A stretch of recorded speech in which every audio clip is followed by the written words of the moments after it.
Bom dia novamente a todos. Hoje a gente vai para a nossa quinta semana, né? Eu acredito, de revisão. Inclusive, estamos chegando no final, né, do que a gente viu em sala de aula, com o material que eu passei para vocês lá no Class, né? E vocês têm esse material desde o início, né? Quando Tati começou o curso. Vocês já tinham esse material, eu dei continuidade, então a gente já fez a nossa primeira avaliação, acho que talvez seja por isso que os alunos não estão com tanto enfoque, né, para participar das aulas de cálculo 3. Mas vamos lá. Bruna, bom dia, Bruna. Novamente eu vou apresentar para vocês aqui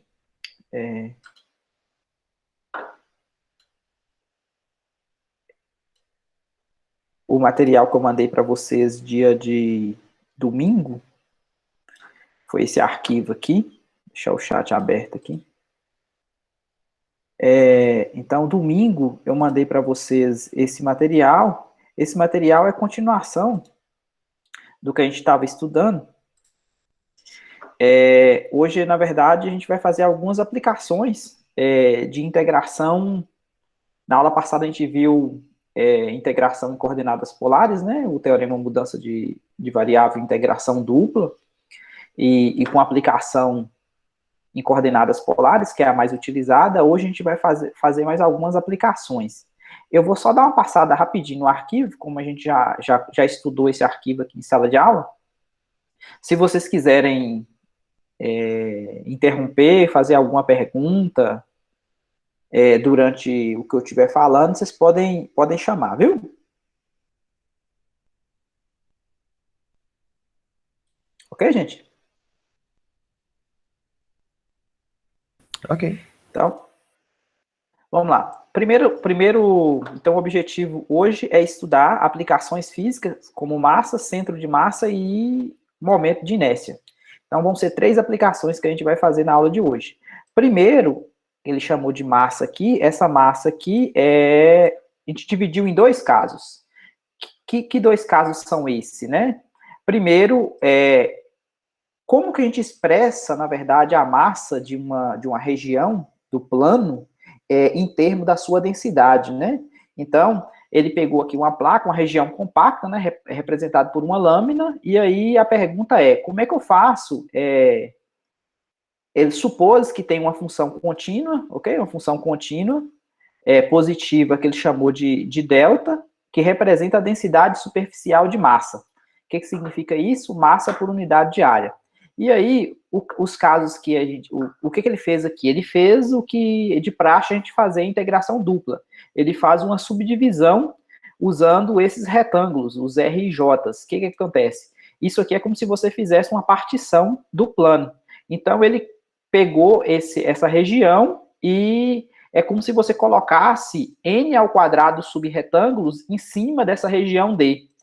O que acontece? Pode ser que alguns aqui, como vocês estão vendo aqui, ó, pode ser que nem todos estejam na região D. Mas aí o que ele faz? Ele pega e chama de zero a função densidade que esteja fora dessa região D, beleza?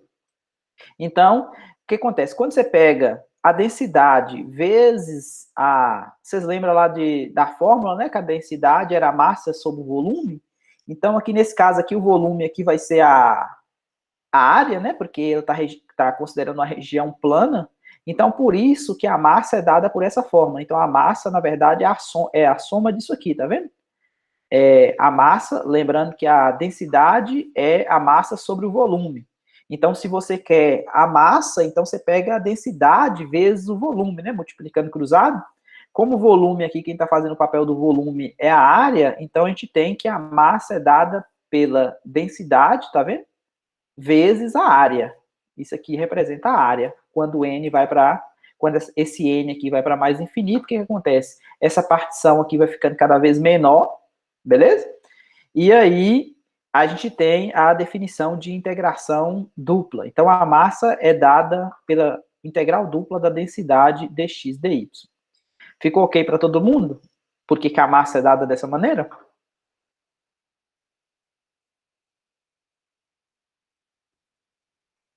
Ficou, pessoal? Acho que sim. Ana Tereza, sim. Cleverson, Laura, Bruna. Todo mundo sem microfone hoje? É só o Gilmar que tá com microfone? Ana também tá. Ana já deu bom dia. Então, voltando lá. Aqui é um caso, a observação, um caso particular, né? Se a densidade for constante, então, se a densidade é constante, o que acontece com essa integral aqui? Vai ficar exatamente a integral da constante vezes dx dy, então vai coincidir com a área da região D, beleza? Então vai ficar K vezes a área da região D. Então, o próximo passo é encontrar o centro de massa e como é que é as fórmulas para calcular o centro de massa. Aqui dividiu em dois casos. O primeiro caso, ele considerou um sistema de partículas, ou seja, de coordenadas x1, y1, x2, y2, até xn, yn. E no segundo caso, ele vai considerar uma placa delgada mesmo, né? Uma placa com área, ao invés de pontos. Essas fórmulas que aparecem aqui para mx e para my são fórmulas lá da física que representa momentos de massa do sistema, beleza? São essas fórmulas aqui. O centro de massa, né, que são essas coordenadas que ele chama de x barra, y barra, o que acontece? O que é o centro de massa aqui? Fisicamente falando, é como se toda a massa tivesse concentrada naquele ponto, né? Ou seja, é como se fosse um equilíbrio, né? Tipo, é o centro de massa mesmo. Então, as fórmulas que deduzem para o centro de massa é dada por isso aqui, tá vendo? Isso que para a coordenada x e isso aqui para a coordenada y. Então, a gente tem as coordenadas, o x barra e o y barra são o centro de massa dadas por essas fórmulas.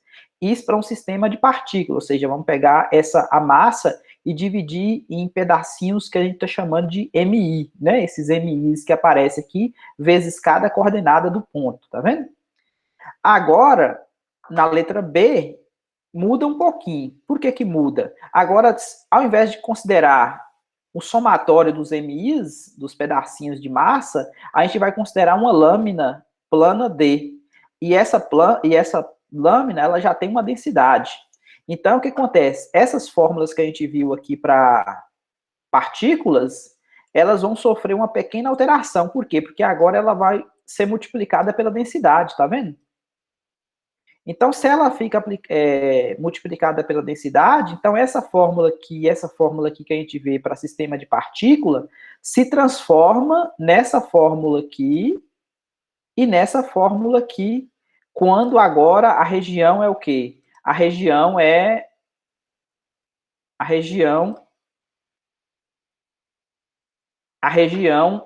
o quê? Uma lâmina plana, ok?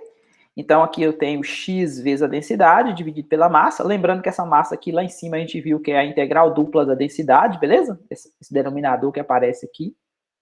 Então, essas são as fórmulas para o centro de massa. Aqui, um caso particular, se a densidade for constante, tá vendo?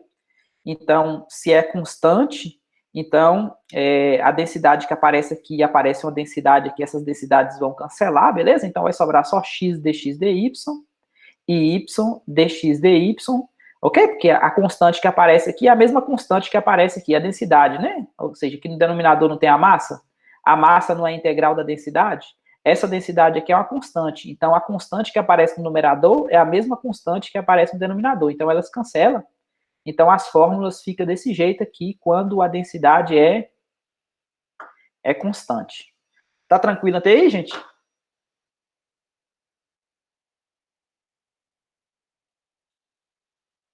Ok. Ok? Beleza. Então, agora nós vamos para o terceiro caso que a gente falou, né? A gente viu primeiro a massa, como aplicação da integral dupla, né? Que é a integral da densidade. Depois a gente viu o quê? A gente viu o centro de massa, que também é calculado utilizando a integração dupla. E por último, a gente vai ver o momento de inércia. O que é esse momento de inércia, né? Esse momento de inércia aqui, eu até estava pesquisando aqui antes. Opa, não é isso aqui não. Também não é isso. Momento de inércia. Vocês estão vendo aí? Momento de inércia. Vamos. Momento de inércia. Que, de acordo com a Wikipédia, é o quê? É a força necessária, tá vendo? É o grau de dificuldade de se alterar o estado de movimento de um corpo em rotação. Ok? Então, isso é a explicação física do que significa um momento de inércia. Então, voltando aqui, esse momento de inércia, ele é calculado em relação a algum eixo.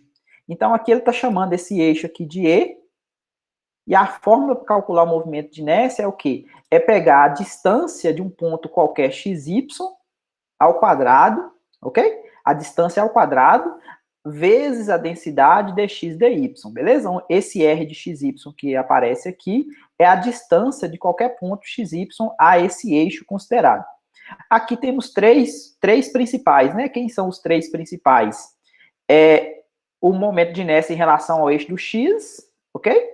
O momento de inércia em relação ao eixo do y e o momento de inércia em relação à origem, beleza? Se você pegar um ponto no R2, né? Digamos, você pegou um ponto.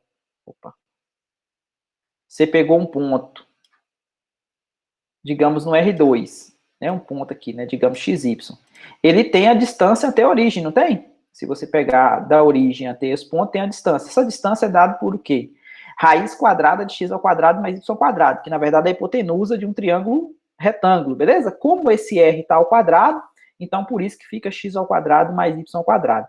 Observe que se você pegar os momentos, a distância desse ponto até o eixo x, por exemplo, vai dar exatamente o y, e se você pegar a distância desse ponto até o eixo y, vai dar exatamente o x, ok? Então, por isso que aparece o x ao quadrado e o y ao quadrado aqui. Por quê? Porque a distância está ao quadrado. Aí, aqui observe que é a soma das duas, né? Quando você pega o momento de inércia em relação ao eixo x, mais um momento de inércia em relação ao eixo y, você vai ter o momento de inércia em relação à origem. Aqui tem um exemplo. Os exemplos desse arquivo, eles são fáceis de serem calculados. Por quê? Porque geralmente ele deu só polinômio, né? Que pediu para determinar o centro de massa e o momento de inércia em relação ao eixo x dessa região aqui, ó. Essa região é delimitada por essas curvas, x igual a y ao quadrado e x menos y igual a 2, e deu a densidade constante, ok? Então, aqui primeiro ele encontrou onde que interceptam as curvas para encontrar esses pontos, tá vendo? Ou seja, x igual a y ao quadrado, essa curva aqui, tá vendo? X menos y igual a 2, essa reta. Ele encontrou esse ponto e esse ponto, que é a interseção, ok? Das duas retas, das duas curvas. E a região D é essa. Então, essa região aqui é do tipo 2. O que a gente acontece? O y varia do menos 1 até o 2, ou seja, o y varia aqui, tá vendo? E o x, ele varia o quê? De uma curva até a outra. Então, é a curva da frente menos a curva de trás, tá vendo? 2 menos y, que é essa aqui, que é o x da frente. E quem que é o x de trás? O x de trás é o y ao quadrado. Tá vendo aqui a variação do x e a variação do y. Colocando isso, a densidade é constante, 3, tá vendo que saiu para fora? Então, isso aqui é uma integral bastante simples, né? Fica integral de 1, esse menos esse, beleza? Depois integra em y, um polinômio. Depois substitui os valores de x. Então, aqui a gente encontrou a massa. Por que encontrou a massa? Porque para encontrar o centro de massa, eu preciso dividir por ela, tá vendo? Agora, a próxima integral é 3x, né? E 3y. Tá vendo? 3x, 3y. Faz a conta novamente. Tem dúvida nesse tipo de conta aqui, gente? Ou tá tranquilo para todo mundo? Porque são polinômios, né? Tranquilo. Beleza. Então, voltando aqui, fez o cálculo para o y também, que a gente precisa, para calcular o y barra. Encontrou esse valor aqui. Aqui já está dividindo, tá vendo? Dividiu aqui pela massa, que foi 27,5, né?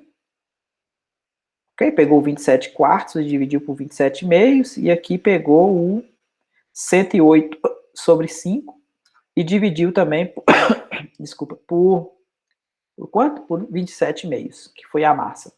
Então, encontrou aqui 8 quintos e meio. Beleza? As duas, o centro de massa é dada por isso.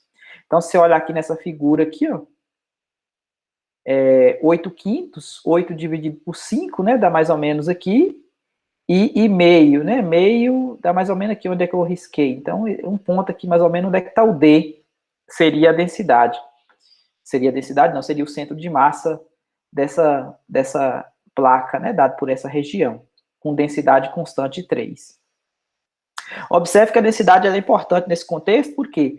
Porque se isso aqui não fosse constante, ou seja, se cada ponto dessa placa, não, entre aspas, tivesse a mesma massa, o mesmo peso, digamos, pode ser que o centro de massa iria para outro lugar, beleza? Então, nesse caso aqui, é constante, não interferiu, né? Então, esse aqui é a conta em relação ao eixo foi pedido aqui na questão, o momento de inércia em relação ao eixo do x, né? Então, foi o ix, encontrou o momento, aqui a fórmula, né? O x aparece um y ao quadrado, porque a distância ao eixo do x é y, como está ao quadrado, beleza? A distância ao quadrado. Aí encontrou aqui a resposta para o momento de inércia em relação ao eixo do x. Então, isso aqui, novamente, lembrando, isso aqui está relacionado ao quê? Ao grau de dificuldade de se alterar o estado de movimento de um corpo em rotação, beleza? Esse número que aparece aí significa isso. Ok? Então, esse exemplo que eu queria mostrar para vocês, que são as 3 aplicações, né, que a gente iria ver nessa aula, que é como calcular a massa utilizando a densidade, como calcular o momento de inércia, beleza? E como calcular o centro de massa, x barra, y barra. Alguma dúvida?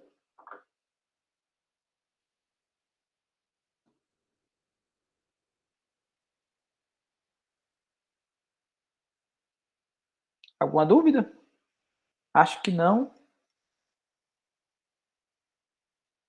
Tem alguma questão que vocês queiram perguntar? Tem algum pedido para fazer? Esse é o momento para falar.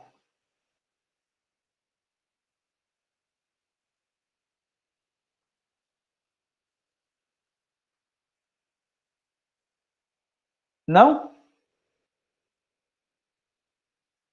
Então podemos encerrar?